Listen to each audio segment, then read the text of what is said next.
Alors, ils ont essayé sur automobile propre le Skoda Enyaq iV 80X, autonomie et puissance au rendez-vous. Alors, c'est quoi? C'est la version sportive du Enyaq, c'est ça l'idée? Outre de nombreuses déclinaisons disponibles, le Skoda Enyaq se décline désormais en version 80X dotée de deux moteurs électriques. On en prend le volant en avant-première sur ses terres natales. Bon, je vais peut-être pas tout vous lire, on va se concentrer sur le principal du coup. Lancé avec une gamme composée de plusieurs motorisations, le Skoda Enyaq iV adopte désormais le badge 80X. C'est le premier de la lignée à recevoir la double motorisation électrique qui lui offre une transmission intégrale, mais aussi une puissance combinée de 265 chevaux. C'est tout pour 425 Nm de couple. Alors pour une version performance, c'est pas terrible, hein. C'est encore moins que le ID4X, GTX, pardon. Alors moteur électrique synchrone de 204 chevaux initialement installé, s'ajoute désormais un bloc asynchrone de 108 chevaux pour 162 Nm de couple. Cette config permet aux SUV électriques de conserver une propulsion arrière dans la plupart des cas, et particulièrement sur autoroute avec un régime de rotation supérieur. Mais selon les besoins ou le mode de conduite sélectionné sur le Driving Mode Select, le moteur avant apporte son soutien. Très bien. En conduite tranquille, la version 80X ne se distingue pas des autres versions, mais le plumage est à la hauteur du ramage lorsqu'il s'agit de hausser le ton avec cette version Sportline qui profite notamment d'un châssis sport abaissé de 15 mm à l'avant et de 10 mm à l'arrière sur des énormes jantes de 21 pouces. Malgré leur présence, le confort est préservé grâce à la qualité de suspension, mais aussi au siège relativement moelleux. L'inquiétude d'abord est simplement perturbée par les bruits de roulement des énormes pneus de 135-45. Ok, ensuite, les 204 VH chevaux des versions standards ne se sont jamais montrés à la peine, mais la cavalerie supérieure permet d'effacer encore un peu plus la masse de 2 tonnes 195, soit 88 kg de plus que son homologue à simple moteur. Il paraît pas si lourd comme ça à vue d'œil, mais 2 tonnes 2 quand même, c'est une belle bête, hein. Ouh là là. Le 0 à 100, donc, gagne 1 seconde 8 pour chuter à 6 secondes 9. Ouais, c'est pas mal, mais bon, c'est pas non plus la folie, hein. 6 secondes 9, faut dire que vu le poids aussi et les 265 chevaux, ils peuvent pas faire mieux, hein. Au chapitre des reprises, nous avons chronométré le suivant en 4 secondes 9 sur l'exercice du 80 à 120 km/h en mode normal, ou en 4 secondes 6 en mode sport. Ça change pas grand chose pour le coup. Il fait presque aussi bien qu'un BMW iX3, un dixième de différence dans les deux cas, au ratio poids-puissance de 7,9 kg par cheval, pourtant plus favorable que celui de l'ENIAC, 8,28. Très bien. Sur les rares virages dans la campagne périphérique de Prague, la transmission nous a semblé indéboulonnable en canalisant efficacement les phénomènes de sous-virage bien souvent naturels sur ce genre de SUV. Sur les mouvements latéraux, l'ENIAC fait aussi bonne figure par rapport à nos habitudes et ne perturbera pas les passagers, même dans cette finition Sportline. Malgré des appuis plus rigoureux, les SUV s'autorisent toujours un léger roulis afin de privilégier le confort à bord, mais sans atteindre le niveau d'un Kodiaq, parfois paresseux par exemple.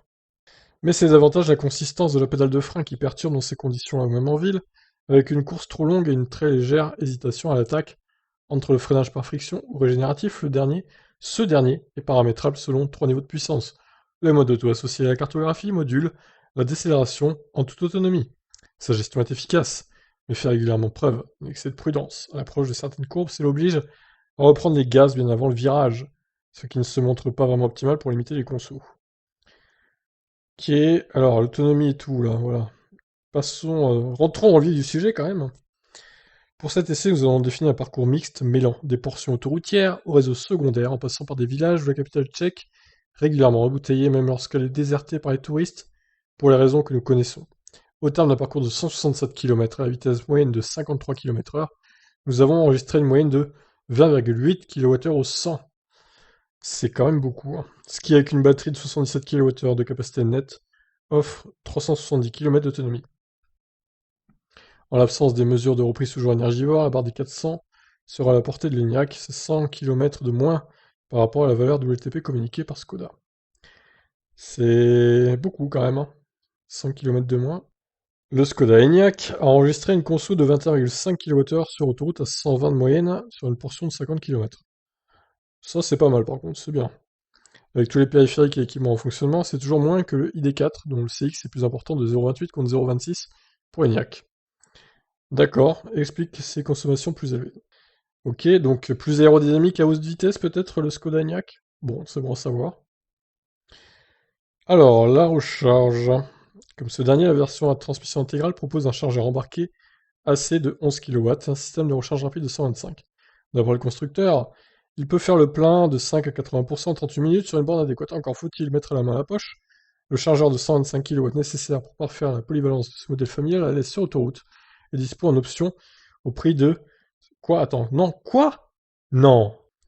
En série, de série, il est bridé à 50, et pour déverrouiller toute la puissance du chargeur DC, il faut payer 525 €.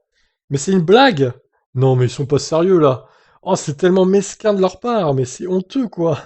Oh, j'y crois pas. Oh là là, incroyable quoi. Je m'attendais pas à ça quoi. Oh, le scandale! Oh, les mesquins chez Skoda, l'option débloque automatiquement l'offre chargeur. Charge faster de Skoda, qui est alors gratuite, c'est la moindre des choses, elle permet aux propriétaires de bénéficier d'un prix préférentiel de 30 centimes la minute par rapport aux bornes de recharge, soit 11,40 € pour 250 km d'autonomie. Ouais, c'est quand même la moindre des choses, mais c'est un peu mesquin quand même, hein. Franchement là, moyen, moyen. Bon bref, toujours est-il qu'il n'est pas très très efficient ce véhicule, et ses performances sont pas non plus mirobolantes. Donc bon. Alors le tarif, justement, on y arrive. Pour le moment, seul au monde, cette version à transmission intégrale du Skoda Enyaq va rapidement se frotter au duo coréen, représenté par la Ioniq 5 et le Kia EV6, toutes les deux dispo avec deux moteurs pour une puissance supérieure à 300 chevaux. Nissan Ariya ne sera pas non plus à négliger, même si ses consommations s'annoncent déjà plus élevées. Reste donc à connaître le prix de cette version 80X de l'Enyaq iV, qui sera commercialisée durant l'été. Pour rappel, la déclinaison 80 en finition Sportline débute au prix de 50 330 €. Une rallonge sera donc à prévoir, qui le laisse toujours évoluer dans la dernière tranche du bonus écologique. Alors, ils ont aimé l'agrément de conduite plaisant, habitabilité généreuse, finition soignée. Ils ont moins aimé toucher de la pédale de frein, grille tarifaire qui devient salée, et la charge 125 kW en option. Ouais, ça, franchement, gros point noir, hein. Faire payer toute la puissance de recharge, alors que, bon, sinon c'est bride à 50 kW, c'est limite un scandale, quoi. Jolie couleur, cependant, en bleu comme ça. Bon, bah voilà, en tout cas. Alors, est-ce qu'il vaudrait pas mieux à la place prendre quand même l'ID4 GTX, qui est quand même plus performant, et qui m'a l'air un poil plus efficient quand même, que ce Skoda Enyaq, même si sur autoroute, le Skoda a l'air un peu devant, en termes d'aérodynamique, un peu plus travaillé. Bon, après, j'imagine que c'est au choix de chacun, hein, selon vos préférences de marque aussi. Certains préféreront peut-être prendre du Skoda, hein, même si c'est le même groupe que Volkswagen. Ça reste à voir. Par contre, effectivement, la rallonge de 525 €, ça... Hyper mesquin, quoi. Hyper mesquin, de leur part. Voilà ce qu'on pouvait dire, donc, pour ce Skoda Enyaq iV 80X. Voilà, je vous laisse réagir. Qu'est-ce que vous en pensez? Ciao, ciao.